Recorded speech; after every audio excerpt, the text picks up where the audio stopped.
जो कैच पकड़ा है वो मेरी वाली बॉल नहीं है, बगल वाले के मैच की बॉल है। और वहां से कितने प्लेयर निकले आपको मालूम है? अभी मैंने आपको बताया, क्या करें सर, दुनिया ही खराब हो गई, किसी पे भरोसा नहीं हो सकता। चेंजिंग एनवायरनमेंट, दुनिया में चीजें बदल रही हैं, हम बदल रहे हैं क्या? हाँ, चेंजिंग एनवायरनमेंट। मैं आपको एक क्वेश्चन दे दूं, पहले सर्टन कंस्ट्रक्शन, ये बहुत बड़ा पत्थर बीच में आ जाता है और ठेकेदार बोलता है भैया एक लेबर को बुला, ये फोड़ो, पत्थर फोड़ो, लेबर थिंग एंड ऑल। अब वो 2-3 दिन जब उसमें चले गए, there was a loss to the management for money. क्या 2-3 दिन का पूरा कंस्ट्रक्शन रुक गया, काफी पैसा नुकसान हो गया। थोड़े दिन बाद फिर से ऐसे ही एक पत्थर आगे आया। जब पत्थर आ गया है तब किसी ने कहा कि अपन ये ठेकेदार के भरोसे में किसी इंजीनियर को बुलाओ। ठेकेदार बोला साहब इंजीनियर भी क्या करेगा, वो कोई हथौड़े लेके तोड़ेगा तो नहीं, वो क्या कर लेगा, तोड़ना तो हमारे लेबर को ही पड़ेगा। मैंने कहा अच्छा चलो अपन एक बार बुला के देखते हैं। केवल इंजीनियर नहीं था, ही वॉज रियल इंजीनियर, जिसने इंजीनियरिंग समझी थी। वो आया, 2 घंटे तक पत्थर के आसपास घूमता रहा, कुछ नहीं समझ में आया। Everybody was laughing to him. वो ठेकेदार भी देख रहा था, पता नहीं क्या कर रहा है। 2-2.5 घंटे बाद उसने लेबर को बुलाया। लेबर बोला अब बुलाया तो आखिर में मेरे कोई। 2 घंटे बाद बुलाने के बाद उसने बोला कि लेबर को तो एक काम कर, पर्टिकुलरली इस पॉइंट पे 10 हथौड़े मार। उस लेबर ने उस पर्टिकुलर पॉइंट पे 10 हथौड़े मारे और वो पत्थर टूट गया। तो जो पत्थर पहले लेबर ने 2 दिन में तोड़ा था, उसने 2.5 घंटे में तोड़ दिया। अब क्यों? क्योंकि उसने केवल टूल्स, इंजीनियरिंग में केवल टूल्स नहीं सीखे थे, उसने ये सीखा था कि अगर कोई पत्थर है, कोई सब्सटेंस है, मटेरियल है, तो उसकी कुछ प्रॉपर्टीज होती हैं, कोई एक एरियाज होता है, कोई एंगल्स रहते हैं जहां पे वो कमजोर होता है, उस पे मारोगे तो उसके कोऑर्डिनेट से बाकी सब लूज हो जाएगा material. This is called engineering. हम लोग आज क्या करते हैं, हम सब टूल सीखने का, हथौड़ी दे दी तो हथौड़ी कैसे मारना बस हम सीख लेते हैं। हम उसके पीछे की इंजीनियरिंग में, आप किसी को मैं अगर बोलूंगा खील ठोक दो, सबको लगा खील ठोकने में क्या है, वो खील लेगा और लेके वो मार। आप कभी खील ठोकने के लिए उठा के देखना, आप जहां पे खड्डा करना है उसके आसपास आपका हाथ जाएगा definitely. So it is not only that you need to use the tool. हम आजकल केवल याद करके, टूल करके, and we are doing our job.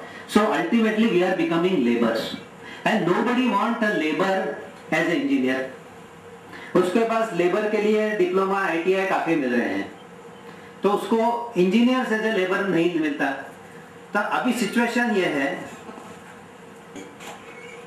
Recently I was with a circle HR head of telecom industry, Bharti Infratel. तो I was suggesting in some course कि ये course आप अगर हमारे यहाँ से आपके एम्प्लॉयज को कराते हैं तो उनको ये बेनिफिट मिलेगा। बोले अगर आपको ITI और डिप्लोमा अगर मिलते हैं तो मैं 100 ITI डिप्लोमा हर महीने आपसे लेने को तैयार हूँ। तो मैंने कहा सर हम ले आएंगे। बोला मार्केट में ढूंढो। मेरा कभी डिप्लोमा ITI से लेना देना पड़ा नहीं था। I was never into content में, इंजीनियरिंग या MCAC में। Then I went into the market. I came to know कि बचते ही नहीं है diploma ITI। They are skilled laborers and everybody takes away to that. When it comes to engineers, they need your engineering knowledge, they need your brain. और वो brain का development theory से नहीं आता, इट कम्स बाय प्रैक्टिकल। एक बड़ी problem institutions में मैंने फेस की, आई डोंट नो आपके इंस्टीट्यूशन में कि है या नहीं, that your director will be in a better position to take. बच्चे कॉलेज आएंगे, क्लास भी अटेंड कर लेंगे, चले जाएंगे, प्रैक्टिकल्स कोई करता नहीं है यूजुअली। सेशनल के समय सब आ जाते हैं लड़ने, बड़ा फेवरेट टॉपिक रहता है। हमारे यहाँ सेशनल्स कम दिए, वहाँ पर सेशनल्स दे दिए, हमारे यहाँ कम दे दिए। अब लोग कई पेरेंट्स ऐसे भी आते हैं कि सब देखो थ्योरी में तो इसको इतने मार्क्स आ गए, सेशनल में आपने इतने कम दे दिए। अब मैं उन पेरेंट्स को, मेरे पास जब आते हैं, मैं उनको एक चीज़ समझाता हूँ जो आप लोगों को भी समझाता हूँ, बहुत सिंपल भाषा में, बहुत सिंपल सी चीज़ आपको भी समझ में आनी चाहिए। मैं उन पेरेंट्स को समझाता हूँ साहब एक चीज़ करो, आपको कार चलाना आती है? वो बोलते साहब हमको नहीं आती। मैं बोलता हूँ लिखो आप, मैं आपको डिक्टेट करता हूँ कार चलाना। कार में 5 गियर होते हैं, फर्स्ट गियर दबाने के लिए क्लच दबाना पड़ता है, ब्रेक दबाना पड़ता है, एक्सीलरेटर जब क्लच दबा के एक्सीलरेटर धीरे धीरे छोड़ोगे गाड़ी आगे जाएगी, जब 20 की स्पीड पे आ जाएगी सेकंड गियर डाल देना। मैं कहा लिखो आप पूरा, कहना हाँ साहब वो तो हम लिख लेंगे कर लेंगे। ठीक है साहब अब इसको याद करो। हाँ साहब याद भी हो जाएगा। अब मैं थ्योरी में आपको प्रश्न दूंगा, आप इसका उत्तर लिख लोगे? हाँ साहब लिख लूंगा। पूरे 90-95 मार्क्स आ जाएंगे आपको? हाँ सर 90-95 मार्क्स विल गेट। मैंने कहा ठीक है अब ये चाबी लो और बाहर मेरी कार खड़ी, गो एंड ड्राइव इट। अरे बोल साहब कैसे गाड़ी चलाएंगे? मैं बोलता हूँ क्यों, आपको आती है ना गाड़ी चलाना?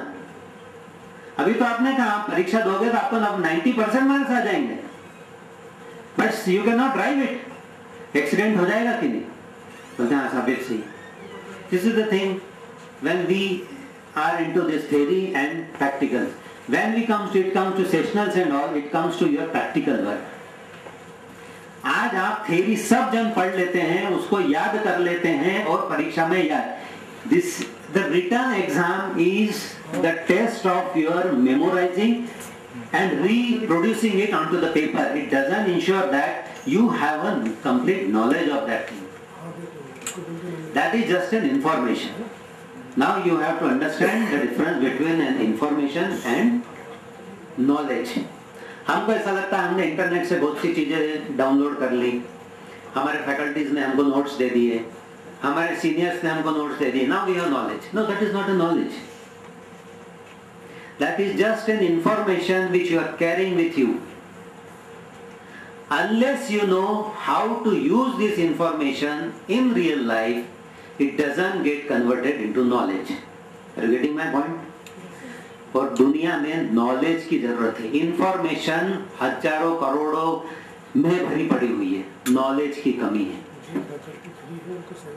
So important is knowledge. अब एक मिथ और लोगों के दिमाग में रहती है कि हम इतने इंजीनियर्स हो गए हैं, जॉब तो होते नहीं है, इतनी जॉब्स नहीं मिलती, हमारे कॉलेज में कैंपस नहीं आता, उस कॉलेज में कैंपस आता है। तो एक चीज मैं आप लोगों को बता दूं, इतने साल के एक्सपीरियंस से मुझे ये समझ में आया, कैपेबल व्यक्ति को कहीं पे भी जॉब मिलता है, वो आप कैंपस आपके यहाँ आए या किसी भी कॉलेज में आए, if you are capable enough. और जॉब्स की जहां तक स्थिति है, क्या मार्कर है?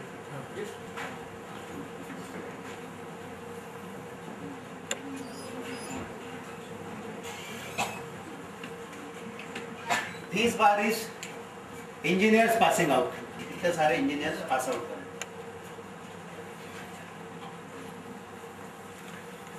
This bar is jobs available. Market में इतने जॉब अवेलेबल है, दिख रहा है आप लोगों को?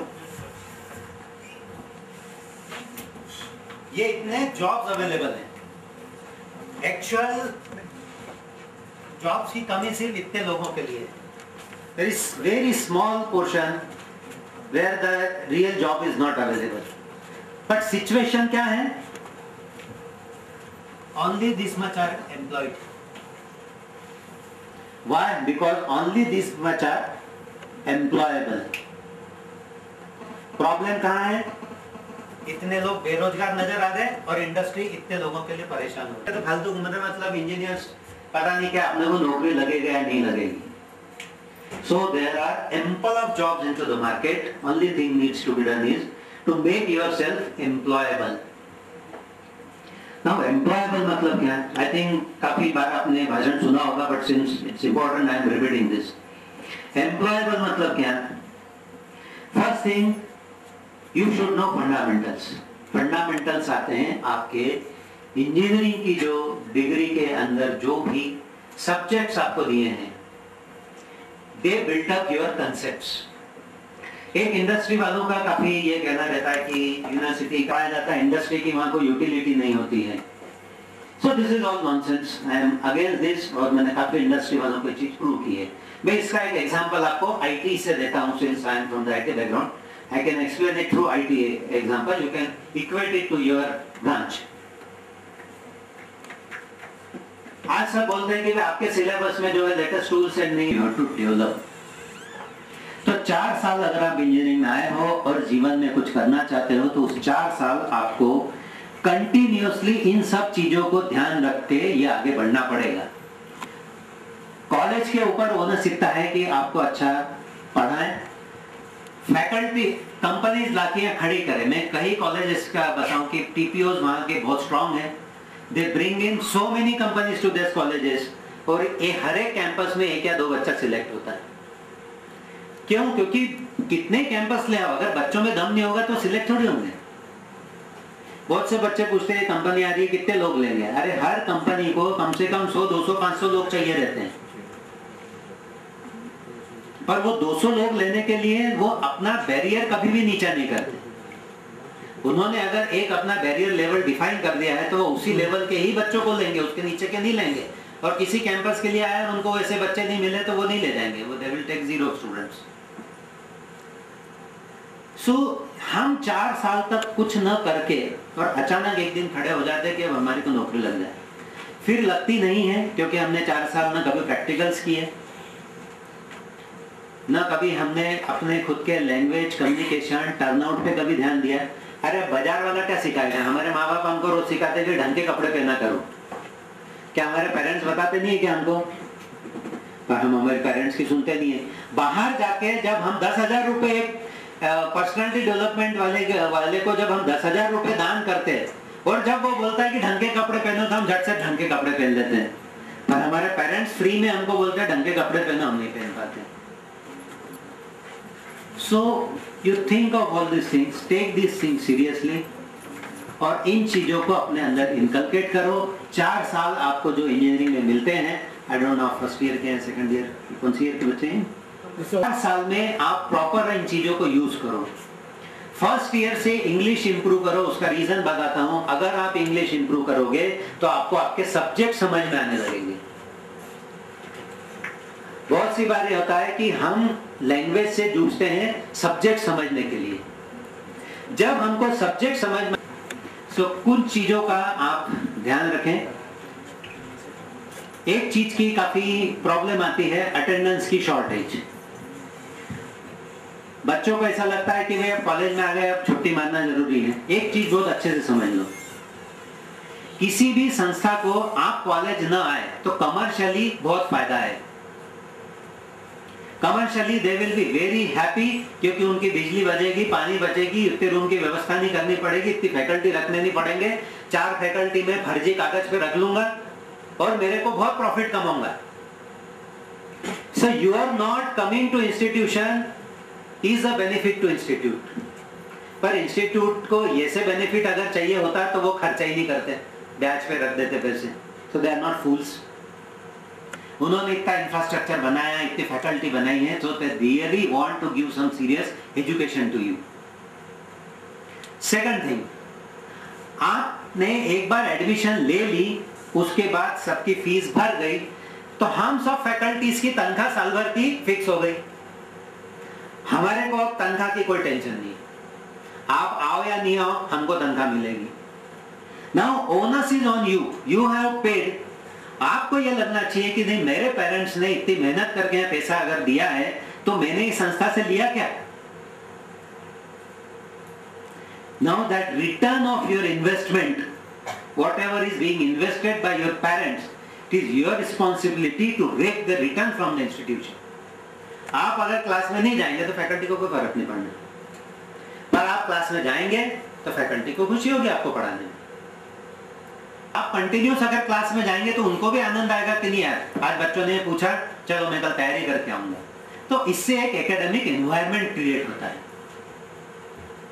And this shows that you are really serious to become engineer and you respect about the earnings of your parents. अगर आप कॉलेज आके आपका पैसा बर्बाद कर रहे हो, मतलब अपने पेरेंट्स को रिस्पेक्ट नहीं कर रहे हो। किसी भी पेरेंट्स ने यहाँ भरा हुआ पैसा कोई बहुत इजीली आया हुआ पैसा नहीं है। 4 साल बाद जब आप पास होकर निकलते हो, आपकी पेरेंट्स की एक्सपेक्टेशन ये नहीं होती कि आप उसका पैसा रिटर्न करो। आपकी पेरेंट्स की एक्सपेक्टेशन होती है कि आप अपने पैर पे खड़े हो जाओ। तो हम अगर इस 4 साल में उनने किए हुए अपने इन्वेस्टमेंट के बाद अगर 4 साल बाद अपने पैर पे नहीं खड़े हो पा रहे, it means we are not serious about our parents, we are not serious about their efforts, not serious about their earnings. So ये चीज गांठ बांध लो कि 4 साल बाद हमको रिटर्न में हमारे पेरेंट्स को कुछ देना है, वो ये देना है कि आपको खुद सेल्फ मेड होना है. That is sufficient. कोई पेरेंट्स को आपसे कोई रिटर्न नहीं चाहिए. So आज आप ये प्रण ले लो कि 4 साल अब आपके पास जो हैं, ये आपके जिंदगी के 50 साल डिसाइड करेंगे. ये 4 साल अपन ने ढंग से अगर निकाले तो आगे की जिंदगी के 50 साल हमारे अच्छे होंगे. और ये 4 साल अगर अच्छे से नहीं निकाले तो जिंदगी भर आपकी भी जिंदगी खराब हो गई, आपके पेरेंट्स की भी जिंदगी खराब हो गई. So now entire onus is on you. And I am sure आप अगर इतने सीरियसली कॉलेज और आते हैं तो यू हैव क्वालिफाइड पीपल, वो आपकी मदद करेंगे, हर तरह से मदद करेंगे. And you will create a very good academic environment. This was all from my side. If you have anything specific to ask, I am ready to answer your few questions.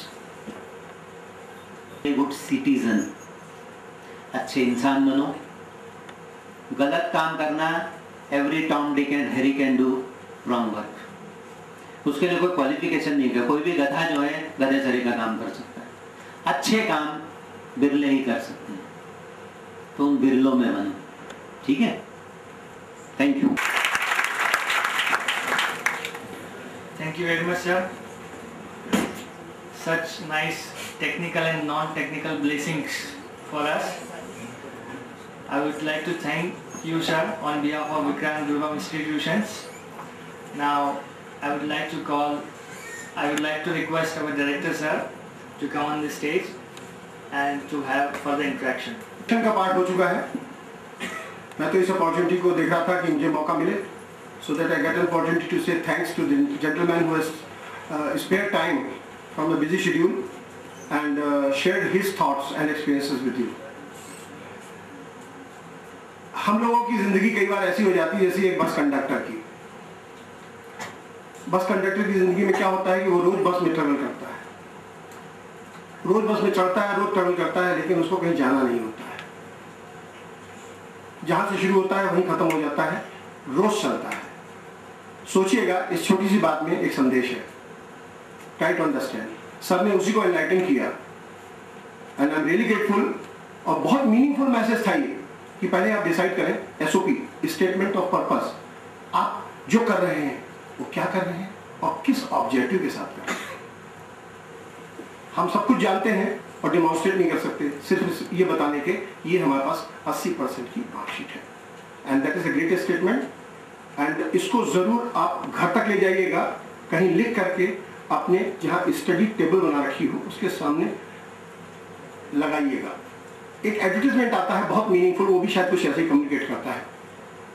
और उसमें ये दिखाया गया है कि बहुत सक्सेसफुल लोग जो हैं वो अपने आप से पूछते हैं. कल यहाँ पे मैंने लिखा था कि आस्क टू आस्क. आप अपने से सवाल पूछने का साहस जुटाएं, आदमी जुटा नहीं पाता है. तो जो बहुत सक्सेसफुल लोग हैं उनको एडवर्टाइजमेंट दिखाया जाता है, वो अपने आप से पूछते हैं कि have I really made it large. जिन्होंने लार्ज होने के पैमाने तय कर दिए, माइलस्टोन एस्टेब्लिश कर दिए, वो सवाल पूछते दिखते हैं have I really made it large. उसको कट कर लीजिए. उस एडवर्टाइजमेंट को 1-2 बार दिन में जब आप अपने आप को चैलेंज महसूस करें, चाहे अंग्रेजी के फ्रंट पे, चाहे प्रैक्टिकल डेमोन्स्ट्रेशन के फ्रंट पे, तो जरूर सुनिए, आपको ड्राइव मिलेगा. 4 साल ये प्रक्रिया पूरी रखें, जारी रखें. 4 साल बाद you will make a difference. With these words, I am here to say thanks to the Honorable Chief Guest who has shared his thoughts and experiences with you. Please ensure serious carry homes. That's all from my side. Thank you. With all these blessings,